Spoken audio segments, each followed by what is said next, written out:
વિદ્યાર્થી મિત્રો, ફરી એકવાર આપનું હાર્દિક સ્વાગત છે. પ્રકરણ 5 ન્યૂટનની ગતિના નિયમો. આ ચેપ્ટરનું થિયરીનું છેલ્લું લેક્ચર છે. આપણે ગતિના નિયમો શીખી ગયા, ગતિના નિયમોનો વ્યવહારિક ઉપયોગો શીખી ગયા. હવે છેલ્લો ટૉપિક છે મિત્રો 5.11 યંત્રશાસ્ત્રના કોયડા ઉકેલવા. મિત્રો, મિકેનિક્સની અંદર કેટલાક એવા પણ પ્રશ્નો હોય છે કે જેમાં ગતિનો ફક્ત પહેલો નિયમ કે ફક્ત બીજો કે ફક્ત ત્રીજો નિયમ એપ્લાય કરી શકાતો નથી. કેટલીક વાર 2 કે 3 નિયમોનો પણ ભેગો ઉપયોગ આપણે કરવો પડે છે. હવે એ માટે આપણે 2 શબ્દો જોવાના છે. એક સિસ્ટમ એટલે કે તંત્ર, અને બીજું પરિસર, કેમ્પસ. આપણે ગુરુત્વાકર્ષણ બળનો વિચાર કરીએ તો આપણને ખબર છે કે વિશ્વનો દરેક પદાર્થ બીજા પદાર્થ ઉપર ગુરુત્વાકર્ષણ બળ લગાડે છે. હવે કોઈ પણ પદાર્થ એ અનેક સૂક્ષ્મ કણોનો બનેલો છે. તો હવે આપણે આવા કોઈ પદાર્થ ઉપર લાગતા બળો કેવા છે, કઈ રીતે લાગે છે, એનું પરિણામ શું છે, એ બધું જાણવું હોય તો એ જે છે આખો સમૂહ છે, પદાર્થ હોય કે પદાર્થોનો સમૂહ હોય, એમાંથી તમારે એનો કેટલોક ભાગ પસંદ કરવો પડશે. અને જે ભાગ તમે પસંદ કરો છો, એ ભાગ પદાર્થ કે સમૂહનો જે ભાગ તમે પસંદ કરો છો એ ભાગ કે સમૂહને આપણે કહીશું તંત્ર, સિસ્ટમ. તો મિત્રો, પરિસર કોને કહીશું? પરિસર આપણે જે ભાગ પસંદ કર્યો છે, પદાર્થ કે સમૂહનો જે ભાગ પસંદ કર્યો છે, એની સિવાયનો જે બાકીનો આજુબાજુનો ભાગ છે, એ આજુબાજુનો ભાગ છે એને કહીશું આપણે પરિસર, કેમ્પસ. આ 2 શબ્દો તમારે મિત્રો થર્મોડાયનેમિક્સની અંદર પણ વારંવાર આવશે, તંત્ર અને પરિસર. હવે અહીં આપણે જે ભાગ પસંદ કરશું એ ભાગને આપણે તંત્ર કીધું. હવે સૌથી પહેલાં શું કરશું, એ જે તંત્ર પસંદ કર્યું એના જુદા જુદા ભાગો છે, જોડાણો છે, આધાર છે, એ બધાને દર્શાવતી એક આકૃતિ દોરીશું. જે આપણે આકૃતિ દોરી એના માટે શબ્દ છે ફ્રી બોડી ડાયાગ્રામ, મુક્ત પદાર્થ ચિત્ર. ટૂંકમાં કહીશું આપણે મિત્રો FBD. તો પહેલાં તો શું કરશું આપણે? પહેલાં આપણે જે ભાગ પસંદ કર્યો છે, જેનો અભ્યાસ કરવો છે, એ જે ભાગ છે એને આપણે તંત્ર કીધો. એના જોડાણો કે આધાર છે કે એના ભાગો છે એને દર્શાવતી દોરવી પડે આકૃતિ. બીજું છે પસંદગી. તમારે જે ભાગ ઉપર લાગતા બળનો અભ્યાસ કરવો છે એ ભાગની સિલેક્શન કરો, એટલે કે પસંદગી કરો. ત્રીજો મુદ્દો છે, એમાં પણ યાદ રાખશું સમાવેશ. આ મુદ્દામાં શું છે મિત્રો કે તંત્ર દ્વારા પરિસર ઉપર બળ લાગશે અને પરિસર દ્વારા તંત્ર ઉપર બળ લાગશે. તો આપણે પરિસર દ્વારા તંત્ર ઉપર જે બળ લાગશે એ ગણતરીમાં લેવાના છે. પણ તંત્ર દ્વારા, સમજી લો ફરી, પરિસર દ્વારા તંત્ર ઉપર લાગશે, ત્રીજા નિયમ મુજબ તંત્ર દ્વારા પરિસર ઉપર લાગશે. પણ આપણે પરિસર દ્વારા તંત્ર ઉપર લાગતા બળો લેવાના છે. તંત્ર દ્વારા પરિસર ઉપર લાગતા બળોની ગણતરી કરવાની નથી કે એ બળોનો સમાવેશ ગણતરીમાં કરવાનો નથી.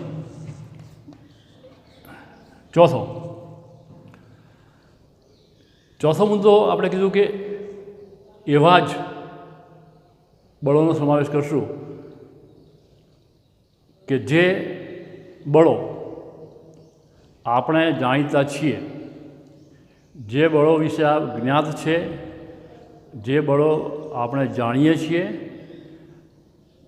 જે બળોનો આપણે એફબીડી દોરી શકીએ છીએ, એવા જ બળોનો આમાં સમાવેશ કરવો. બરાબર છે. અને પાંચમો મુદ્દો છે કે ગતિનો ત્રીજો નિયમ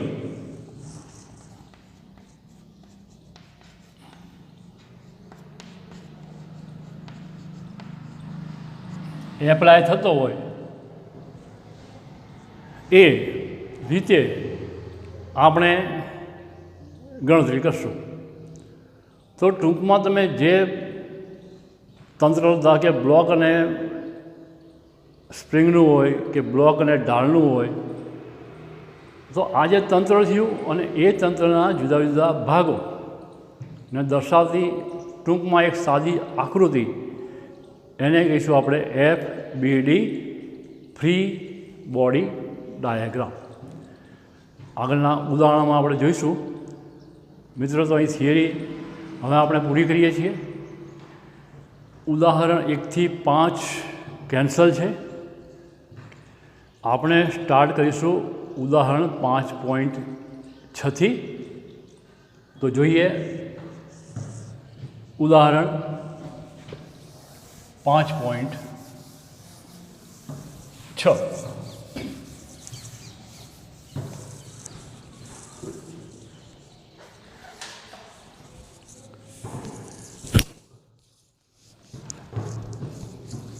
ઉદાહરણ 5.6.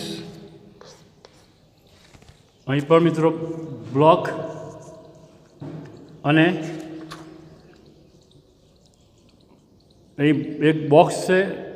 બોક્સ અને ટ્રેનના તળિયા વચ્ચે, સોરી 5.7 છે, આપણે 5.6 જોવાનું છે.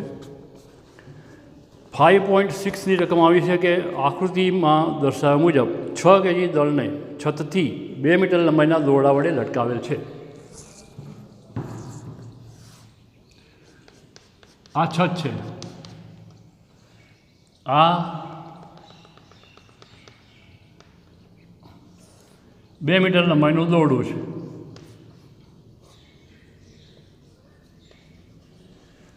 હવે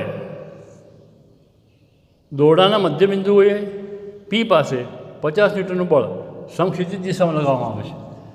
પી પાસે 50 ન્યૂટનનું બળ સમક્ષિતિજ દિશામાં લટકાવવામાં આવે છે. સ્વાભાવિક છે. હવે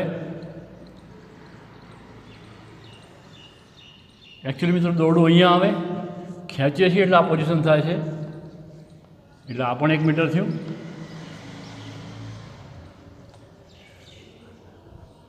હવે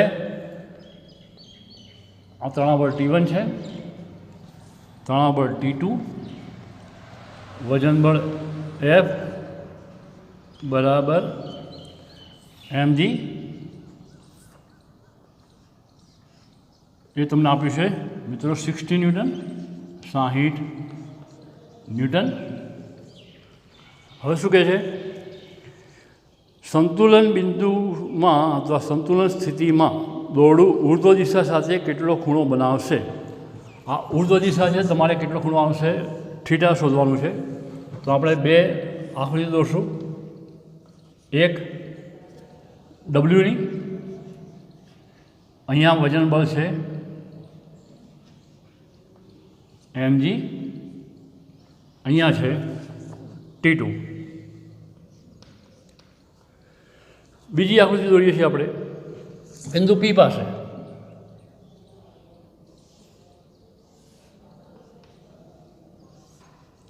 સમક્ષિતિજ દિશામાં 50 ન્યૂટન છે. આ T1 છે, T2 છે, થીટા. હવે T1ના બે ઘટક પડશે મિત્રો, T1 cos theta, T1 sine theta. આપણે શોધવાનું છે થીટા, દોરડાનું દળ અવગણવાનું છે મિત્રો. જી આપ્યો છે 10 મીટર પ્રતિ સેકન્ડ સ્ક્વેર. હવે જોઈશું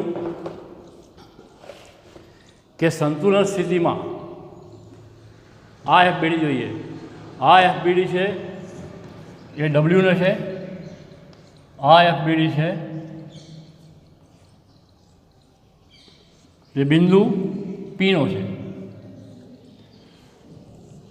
તો સંતુલન સ્થિતિમાં એની ઉપર જે લાગતા બળો છે, પરિણામી બળો, એ શૂન્ય હોવા જોઈએ. તો સંતુલન સ્થિતિમાં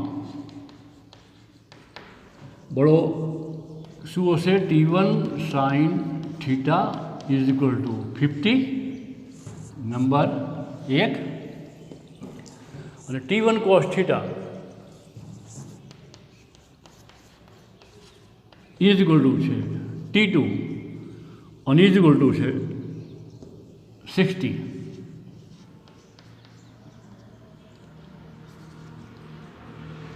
નંબર 2, 1, 2 પરથી મિત્રો tan theta is equal two 5/6. therefore tan theta is equal to 5/6.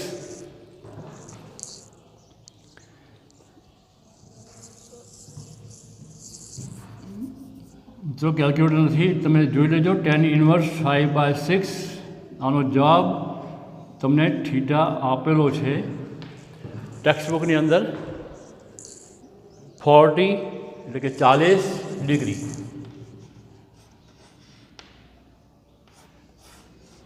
એટલે કે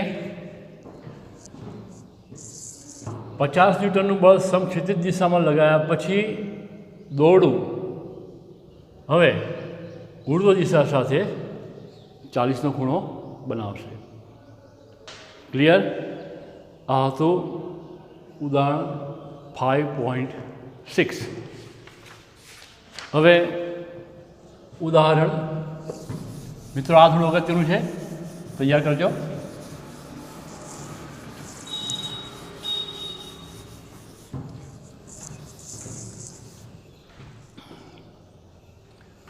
.7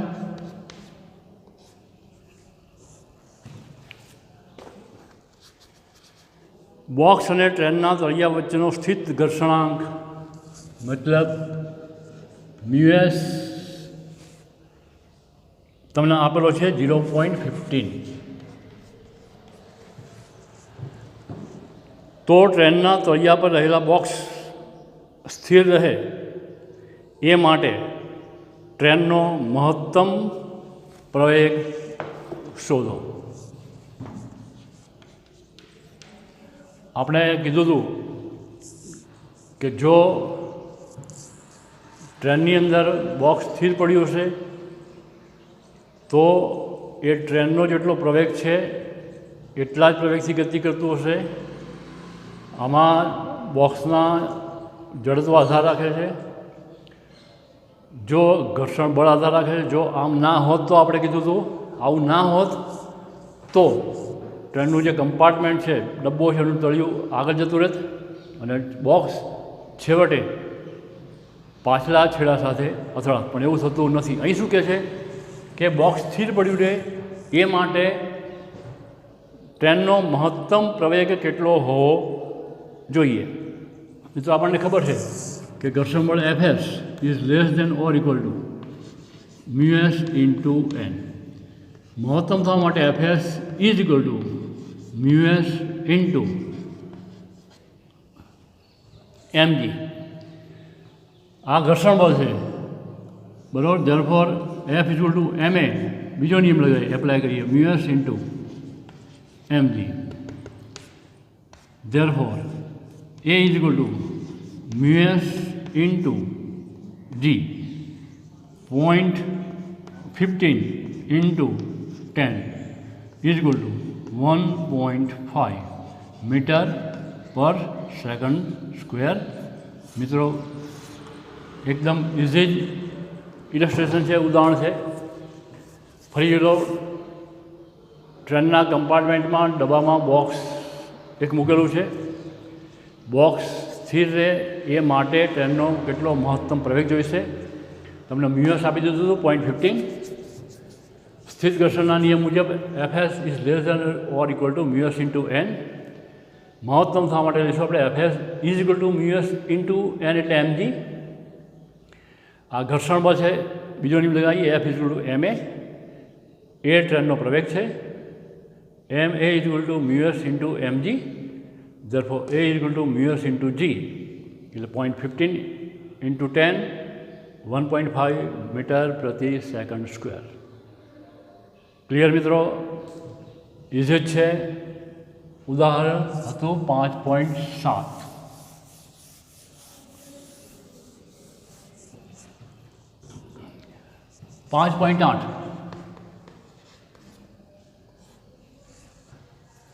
આ થોડું અગત્યનું છે મિત્રો. 4 કેજી દળનો એક બ્લોક સમક્ષિતિજ સમતલ પર રહેલ છે. જો મિત્રો પહેલાં સમતલ સમક્ષિતિજ છે, પછી ધીમે ધીમે એને ઊંચું કરે છે, મતલબ ઢોળાવ આપે છે. સમતલને સમક્ષિતિજ સાથે ક્રમશઃ ઢળતું કરતાં જ્યારે ખૂણો 15 થાય છે,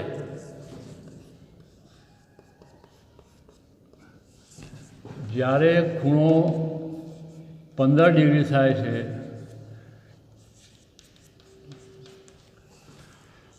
ત્યારે દળ નીચે તરફ ખસવાની શરૂઆત કરે છે. તો બ્લોક અને સપાટી વચ્ચેનો સ્થિત ઘર્ષણાંક શોધો.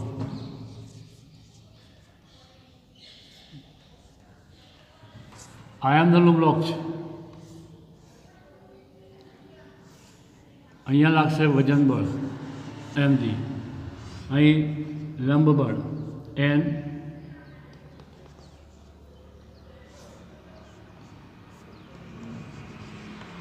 એમજી કોસ થીટા, એફએસ એનો અહીં બળ લાગશે એફએસ સાઇન થીટા. મિત્રો આ આપણે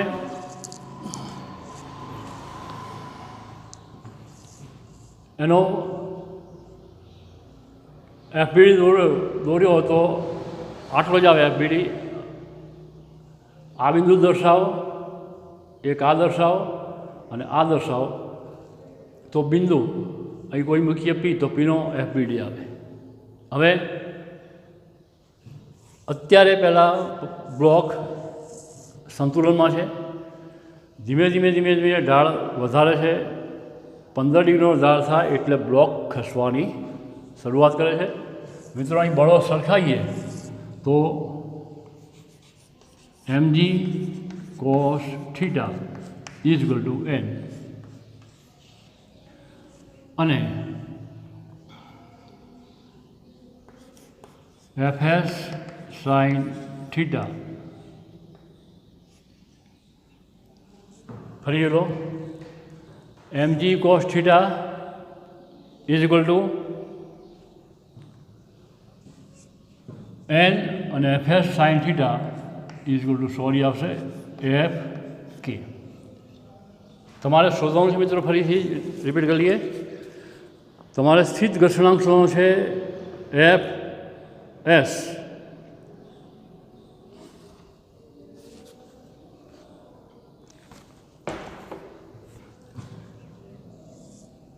ઓકે, તો હવે અહીંયા તો એમજી એફએસ, અહીંયા લઈશું M G cos theta, M G sine theta. એ પણ આવશે એમજી साइन थीटा। मित्रों फरी एक बार रिपीट कर लीजिए। लंब बल एन है, एम जी है, एम जी बे घटक पड़ा आ थीटा तो अभिकोण आ पण theta, M G cos theta, M G sine theta. M G cos theta is equal to N और M G sine theta is equal to F S. बे ने एक गुणोत्तर लीए तो tan theta is equal to F S upon N. Therefore tan theta is equal to, मित्रों जो तुम्हें खबर है कि F S is equal to mu S into N and therefore F S upon N is equal to mu S tan theta is equal to mu S. Therefore tan 15 is equal to mu S. Therefore mu S is equal to 10 inverse 15। Therefore mu S is equal to, तो તમારે natural ટેન્જન્ટની અંદર tan 15 જોવા પડશે અને tan 15નું મૂલ્ય છે 0.27. ફરી જોઈ બ્લોક છે અંદરનો, બ્લોકનું દળ એમ લઈએ તો અહીં એમ જી વજન બળ એટલું જ ઉર્ધ્વ દિશાનું લંબ બળ એન। एम जी बे घटक पड़ा M G cos theta, M G sine theta. बड़ो संतुलन में है, ब्लॉक एटले बड़ो सरखाया। M G cos theta is equal to N और M G sine theta is equal to F S. गुणोत्तर लीए तो tan theta is equal to F S upon N. Therefore tan theta is equal to mu S. Therefore tan 15 is equal to mu S. Therefore mu S is equal to tan inverse 15। Natural tangent में जोई लेवानुं tan 15 तमने मळशे 0.27। आ उदाहरण तो 5.8।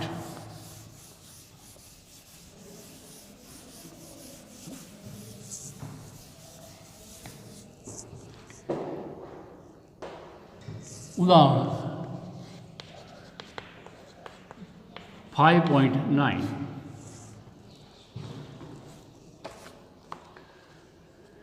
आकृति में दर्शाव्या मुजब trolley और सपाटी वच्चेनो गतिक घर्षणांक 0.04 म्यू के 0.04।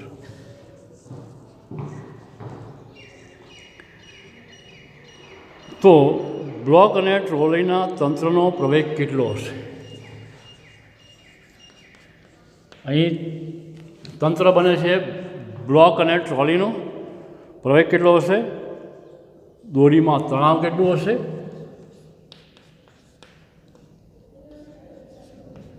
जी आपेलो छे आपणे मित्रों 10 मीटर प्रति सेकंड स्क्वेर।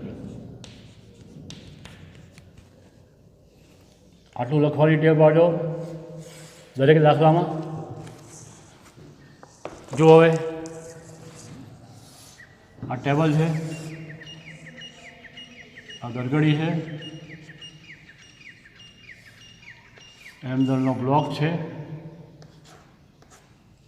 ब्लॉकनो दळ मित्रों तमने आपेलुं छे 20 kg।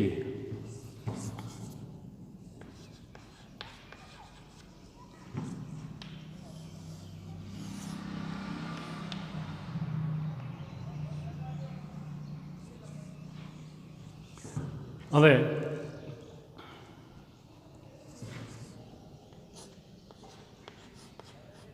आ तणाव बळ टी। ब्लॉक तमने आपेलो छे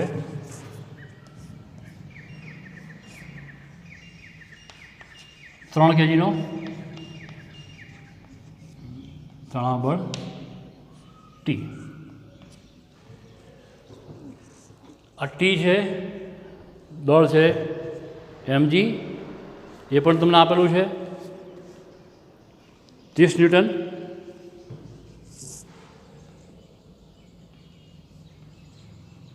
આ 30 ન્યૂટન મીટર તો કેવી રીતે આવ્યો? W બરાબર mg, m એટલે 3 છે, g એટલે 10 છે, એટલે તમને મળ્યું 3 ગુણ્યા 10 30 ન્યૂટન. હવે આપણે મિત્રો આ W છે, Wનો બ્લોક ડાયાગ્રામ બતાવીએ. FBD Wનો અહીંયા કેટલા મિત્રો છે? 30 ન્યૂટન. આ તણાવબળ T. આનો દર્શાવીશું આપણે ટ્રોલીનો.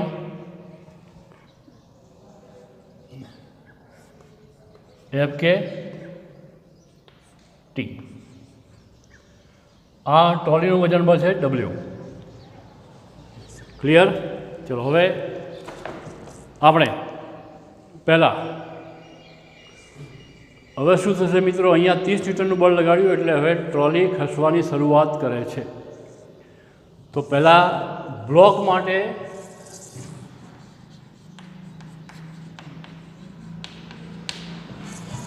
બીજો નિયમ,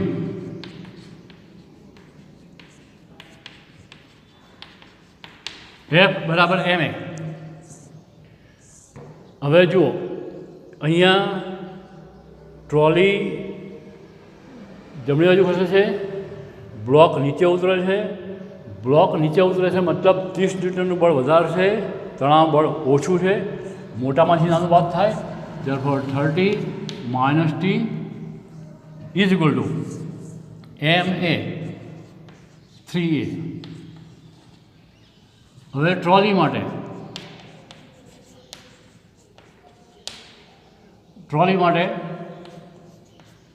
ટી માઇનસ. કેમ ટી માઇનસ કીધું?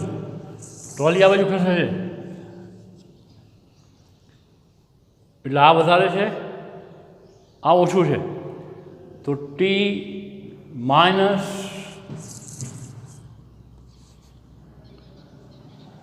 FK is equal to F is equal to ma. પરિણામ છે T minus FK is equal to ma 20a. 1 અને 2નો સરવાળો. મિત્રો સરવાળો કરીએ તો 30 minus T plus T minus FK is equal to 23a. therefore 30 minus FK is equal to 23a. therefore 30 minus FK. હવે FK એટલે ગતિક ઘર્ષણાંક, મ્યુ કે. યુકે કે જે મળશે આપણને તો FK is equal to mu k into n. mu k તમને આપે છે 0.04 ગુણ્યા mg.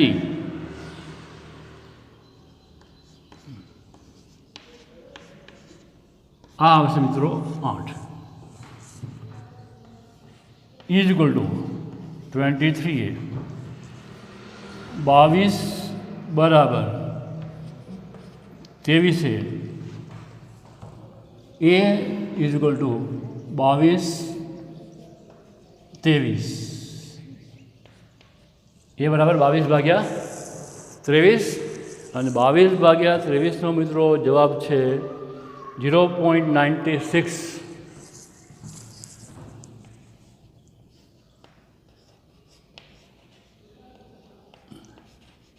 મીટર પ્રતિ સેકન્ડ સ્ક્વેર. અહીંયા જેટલો પ્રવેગ બ્લોકનો હશે એટલો જ ટ્રોલીનો હશે. ફરી સમજી લો, આ એક ટેબલની સપાટી પર 20 kg દળનો બ્લોક પડ્યો છે. દોરી છે, ગરગડી છે, નીચે 3 kg દળનો બીજો બ્લોક લટકાયો, ખસવાની શરૂઆત કરે છે, તમને ગતિક ઘર્ષણાંક આપેલો છે 0.04. તો બંનેનો સામાન્ય પ્રયોગ શોધો. બ્લોક માટે બીજો નિયમ લગાવ્યો, 30 - t = 3a. ટ્રોલી માટે t - fk = 20a. બે ઉપરથી આપણને મળ્યું 30 - fk = 23a. fk = μk × n ઉપરથી 0.04 × 20 × 10. n એટલે mg. fk મળ્યો આપણને 8, એ મળ્યો 22/23, એ = 0.96. હવે તણાવ બળ ટી બાકી છે, ગમે તે એકમાં કિંમત મૂકી દઉં કે 30 t શોધવા. 30 - 0.96 = 3.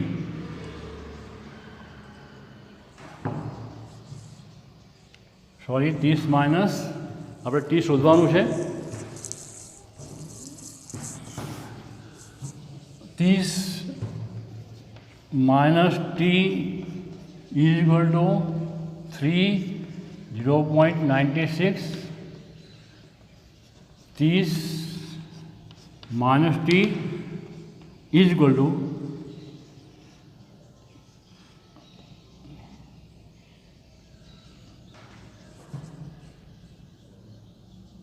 2.88.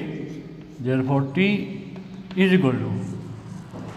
30માંથી 2.88 બાદ કરો મિત્રો, તમને મળશે 27.1 ન્યૂટન.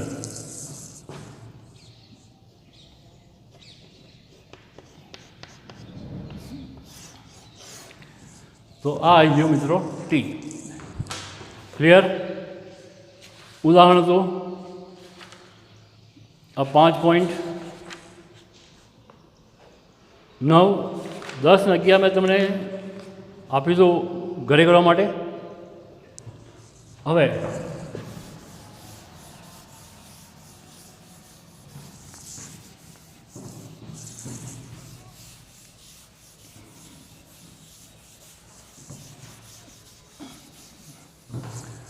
ઉદાહરણ 12 છે મિત્રો, એમાં પણ ગણવાની જરૂર લાગતી નથી. તમે ચોપડી લઈને બેસો, બરાબર? તો આમાં એક 20 દળનો બ્લોક છે. કેટલા દળનો? એ બ્લોકનું દળ આપ્યું છે 2 kg દળનો બ્લોક છે. સોરી, આ 2 kg દળનો બ્લોક છે, બરાબર? જ્યારે 25 kg દળના લોખંડના એક નળાકારને બ્લોક પર મૂકીએ, 2 kg દળનો ખાલી સમજાવી દઉં છું. આ 2 kg દળનો બ્લોક છે, અત્યારે સ્થિર છે. હવે એની પર 25 kg દળનો નળાકારનો બ્લોક મૂકવામાં આવે છે.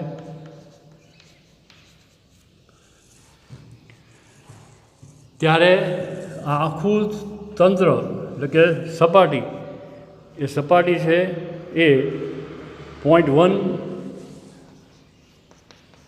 મીટર/સેકન્ડ² પ્રવેગથી નીચે ઉતરે છે. તો તમારે ક્રિયાબળ અને પ્રતિક્રિયાબળ શોધવાનું છે. જો મિત્રો, આ જે બ્લોક છે ખાલી પહેલાં 25 kgનો હતો, બરાબર?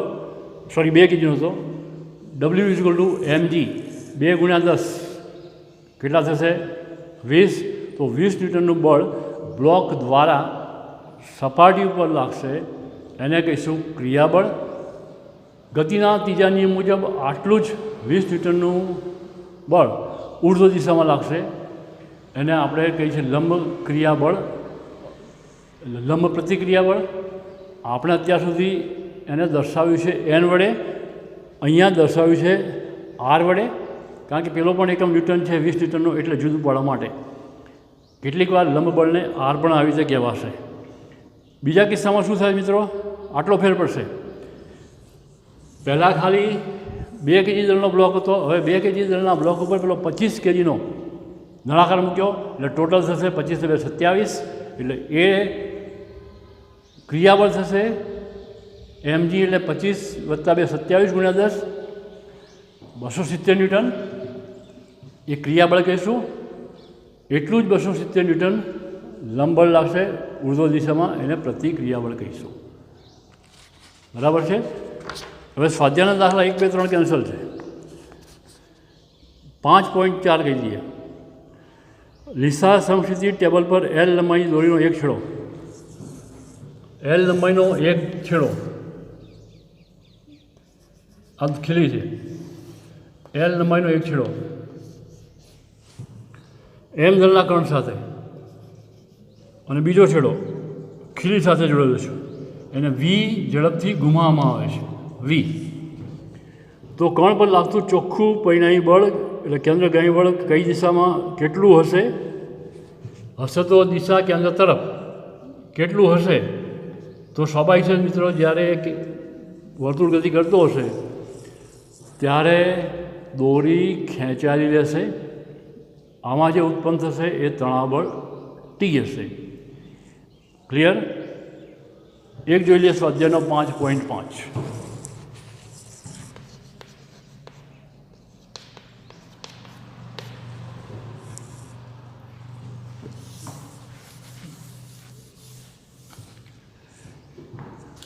પંદર મીટર પ્રતિ સેકન્ડની પ્રારંભિક ઝડપથી એટલે V0 15 metre per second 20 KG દળનો એ પદાર્થ એમ એની પર 50 ન્યૂટનનું પ્રતિપ્રવેગ લગાવતું બળ લાગે છે, લઈ લીધું આપણે માઇનસ. તો પદાર્થને અટકાવવામાં કેટલો સમય લાગશે? ટી બરાબર પ્રશ્ન 15 મીટર પ્રતિ સેકન્ડના વેગથી ગતિ કરતો એક 20 કેજી દળનો પદાર્થ છે, એની ઉપર વિરુદ્ધ દિશામાં બળ લગાડ્યું 50 ન્યૂટન એની ગતિને અટકાવવા માટે. કેટલા સમયમાં સ્થિર થશે? તો ગતિના બીજા નિયમ ઉપરથી મિત્રો આપણી પાસે ગતિનું સમીકરણ છે V = V0 + AT. V = V0 + AT. એમાં તમારે ટી શોધવો હોય તો V છે તમારી પાસે, V લેવો પડશે 0. કેમ? અટકી જાય છે એટલે V0 આપેલો છે, શું નથી? એ નથી, તો એ શોધવો પડશે. તો ગતિના બીજા નિયમ ઉપરથી F = ma 50 - = 20a, a = -50/20, a = -2.5 metre પ્રતિ સેકન્ડ સ્ક્વેર. આ માઇનસ શું સૂચવે છે મિત્રો? પ્રતિપ્રવેગ છે. કયો પ્રવેગ છે? પ્રતિપ્રવેગ. હવે ગતિના સમીકરણ